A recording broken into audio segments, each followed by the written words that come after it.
Tracking, alerting, protecting. This is WKYT This Morning. Now it's 6 a.m. on WKYT. Police say a Kentucky father was riding shotgun while his drunk 13-year-old was behind the wheel.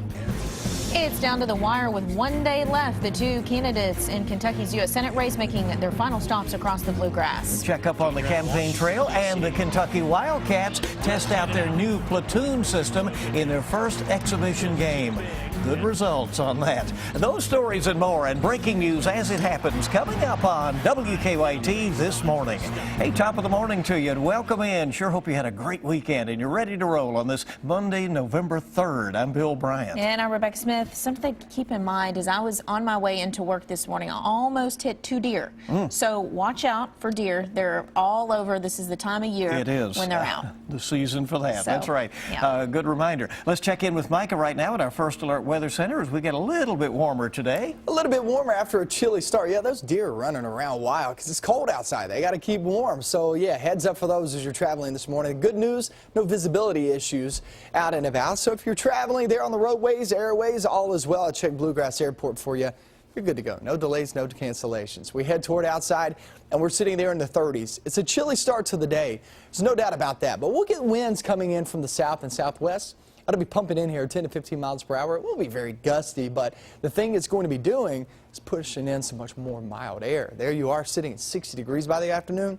You got to love that. And the focus of the forecast is just kind of take advantage of it because you know it's only going to stick around for a short period of time.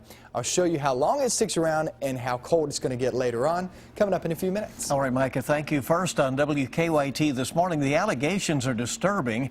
Police say a 13-year-old was driving when he crashed a car and it caused him to be ejected. There is a twist in this. His father was in the passenger seat. Police say both father and son were drunk. WKYT's Mark Barber is tracking the investigation from our live desk this morning.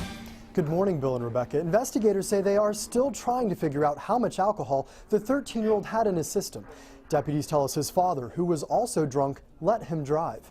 Investigators say the teenager crashed the car into a gate near P-Sticks Road in Owingsville yesterday morning. We're told the 13-year-old was thrown from the car and pinned underneath it. Deputies tell us he was rushed to UK Hospital, and his father, John Wells, was taken to the Montgomery County Jail. We're told investigators found beer cans in their car. Wells is charged with wanton endangerment, endangering the welfare of a minor, and alcohol intoxication. We spoke with a woman who saw the crash and called 911. There was a lot of screaming and a cussing and going on, so I called him again and told him they need the sheriff out here. Deputies say the 13-year-old has non-life-threatening injuries. His father declined our request for an interview. From the live desk, Mark Barber, WKYT. All right, Mark, thank you very much. New this morning on WKYT, police are trying to track down a driver who left a lot of damage in the Lexington neighborhood. Someone driving a large Ford truck hit several vehicles along Laclede Avenue. That's just off Old Paris Road. Eventually, that driver crashed his truck into another car, pushing that car right through a garage. The people who own the car said they woke up after hearing the crash, but didn't realize that it involved one of their own vehicles. Come outside and look, and my car's been pushed into the garage. My roommate's cars have been hit, along with 3 or 4 other vehicles in this neighborhood. And it looks like somebody might have been out for a joyride. At least 4 cars were damaged in all, but no one was hurt. Well, new this morning, one person is dead after an overnight crash. It happened at about midnight in Washington County on Highway 555. That's just a few miles off the Bluegrass Parkway. One vehicle was involved and one person was pronounced dead at the scene. The victim's name and circumstances surrounding the crash have not yet been released. An overnight crash flooded some Lexington roads. Police say a semi turning from Shenaway onto Richmond Road took out a fire hydrant this morning. One inbound and one outbound lane of Richmond Road were closed for a time. The water has now been shut off and Richmond Road is back open this morning. A Kentucky man now accused of killing his family is about to make his first court appearance. Ryan Champion will be arraigned this week on 4 counts of murder, 1 count of kidnapping. State police found his parents, Lindsay and Joy, his sister Emily, and a 4th person, Vito Reservato, dead inside a Trigg County home last weekend. Investigators first thought Reservato was the shooter. Champion told police he was home at the time and was able to escape from Reservato. State police still looking into the relationship between Riservato and Champion.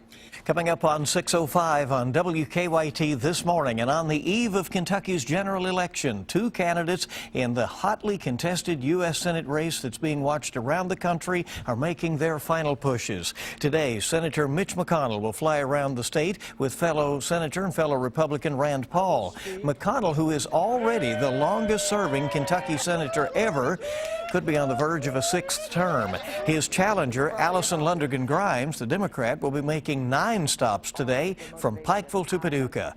I sat down with both candidates for a special edition of Kentucky Newsmakers. You can find that and a guide to tomorrow's election on WKYT.com. By the way, Kentucky's U.S. Senate election could be a close race, but the battle for the airwaves has already been won. Republicans have outspent Democrats on TV by nearly $8.5 million. That's according to the Center for Public Integrity. That means that Kentucky voters have seen roughly 13,000 more ads for Senator McConnell than they have for Allison Grimes. The Wesleyan Media Project says just 17% of those ads for candidates were positive.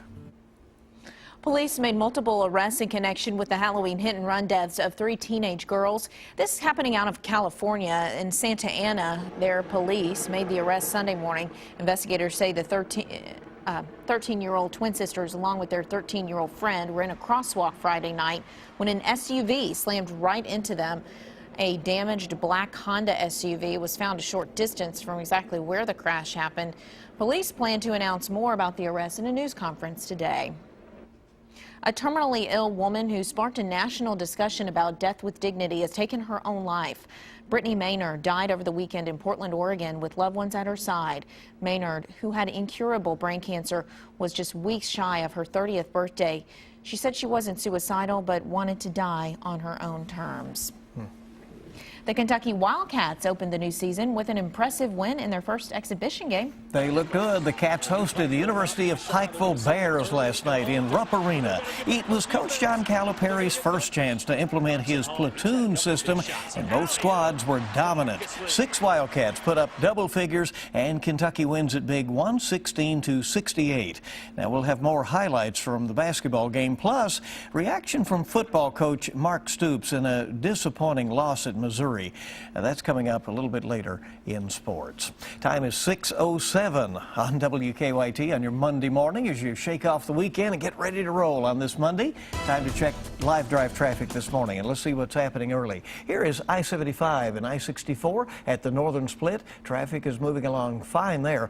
No reports of any early trouble this morning, but here's a heads up on something. Yeah, we got the outbound right lane of Versailles Road that'll be blocked between Trafton Street and Halls Lane from 9 to 3 today for sidewalk replacement. Also some work going on Southland Drive today. They're between Nicholasville Road on out to Rosemont Garden, so sort of keep those things in mind as you get set to go. And WKYT this morning, we're just getting started. 6:08 is our time right now. Well, it was a risky high-wire stunt played out in front of a national audience. More on this Daredevil's record-breaking attempt up next. And we have a nice warm-up the next couple of days. Temperatures in the 60s. It'll feel really, really good.